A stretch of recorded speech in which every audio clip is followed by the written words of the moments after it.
Throughout the reign of King Henry VIII, there were many brutal and barbaric executions that occurred inside of his kingdom. The Tudor king would even execute two of his own wives, and he showed no mercy to some of his closest friends who disagreed with him on important matters, with men such as Thomas Cromwell losing their heads on Tower Hill. But there was one execution which was considered one of the most barbaric in English history, as a former cook was brought to Smithfield in April 1532 in London, and he was then boiled to death inside a large pot. But what is the story of the execution of the man Henry VIII boiled alive? As always, to support our channel, please make sure to subscribe. Richard Roose was a cook who served in the kitchens of Bishop John Fisher's household, and at this time Fisher was pushing the limits of his power, and he was rebelling against the king. Fisher backed Catherine of Aragon, the first wife of Henry VIII, over Anne Boleyn, which the king hated, and this was of course treason in the eyes of Henry VIII. There were attempts on the bishop's life during this time, and the most infamous of all included a poisoning plot, in which the bishop's porridge, one meal, was poisoned. Following this, 2 people died, who were invited for dinner at the bishop's house, and then the cook went on the run before he was quickly apprehended. It was quite clear what had happened, with the meal being poisoned, but many historians have over the years questioned the real mastermind behind the plot, and some have said that it was the king himself, or his second wife Anne Boleyn and her family. John Fisher was dissident against them, and with him out of the way, the king may have felt less resistance to divorce his first wife and to then marry Anne Boleyn. There was also an incident in which a cannon was fired towards Fisher's residence from the direction of Anne Boleyn's father's house in London. But the poisoning plot had far-reaching implications for people across England. It was said of the incident that, on the 18th day of February 1531, one Richard Roose of Rochester, cook, also called Richard Cook, did cast poison into a vessel full of yeast or balm, standing in the kitchen of the Bishop of Rochester's palace at Lambeth March, by means of which 2 persons who happened to eat the pottage made with such yeast died.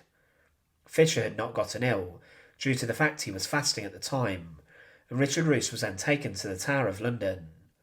He was tortured and it's believed he was placed on the rack, and he then confessed to the poisoning, but he said it was a misguided prank, and that he had cast a certain venom into the food, but he believed that this was a laxative, and with this he was just pranking the guests. Roose said he did not know that the white powder he added would be fatal and would kill, but many expressed doubts as to the motivation Roose had behind the plot. As mentioned, there was suspicion on the king, Henry VIII, and this was compounded as the king would try to manipulate the law in such a way that he would change the law of his land to deflect from any suspicion. Roose was not tried for the crime, and he could not defend himself, but the king went to the House of Lords and Parliament and told them in a lengthy speech about what had happened, and he claimed that to protect the subjects of his realm, that he would be personally sentencing Roose to death for poisoning, that this would be treason.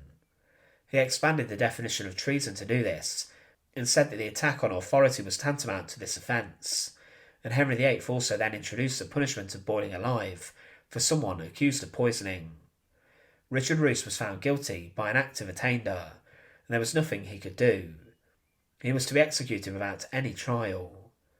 The king may have been worried that giving the cook the chance to speak would implicate others in the plot to rid the world of Bishop John Fisher, and it was said that the said poisoning be adjudged high treason, and that the said Richard Roose, for the said murder and poisoning of the said 2 persons, shall stand and be attainted of high treason, and shall therefore be boiled to death without benefit of clergy, and that in future murder by poisoning shall be adjudged high treason, and the offender deprived of his clergy and boiled to death.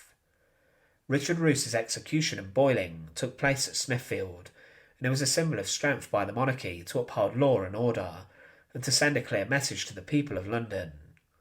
It took place on the 15th of April 1532, and Roose was taken from the Tower of London to Smithfield, and over 2 hours he was boiled alive, the lengthy ordeal being horrifying for the witnesses.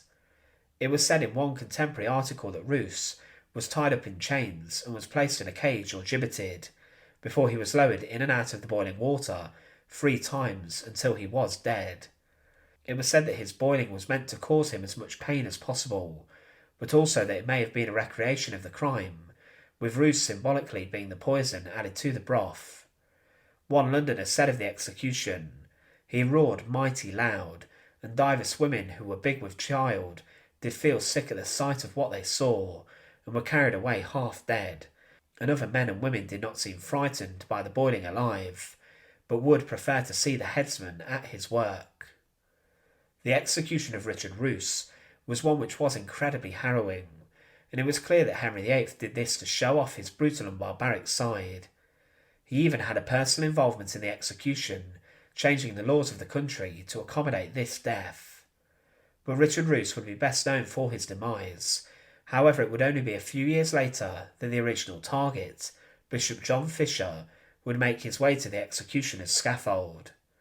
King Henry VIII had enough, and he then sent Fisher to lose his head on Tower Hill, with the axeman performing the job in front of a crowd who was shocked by what they saw.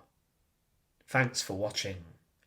To support our channel, please make sure to subscribe, and once again, thank you so much for watching.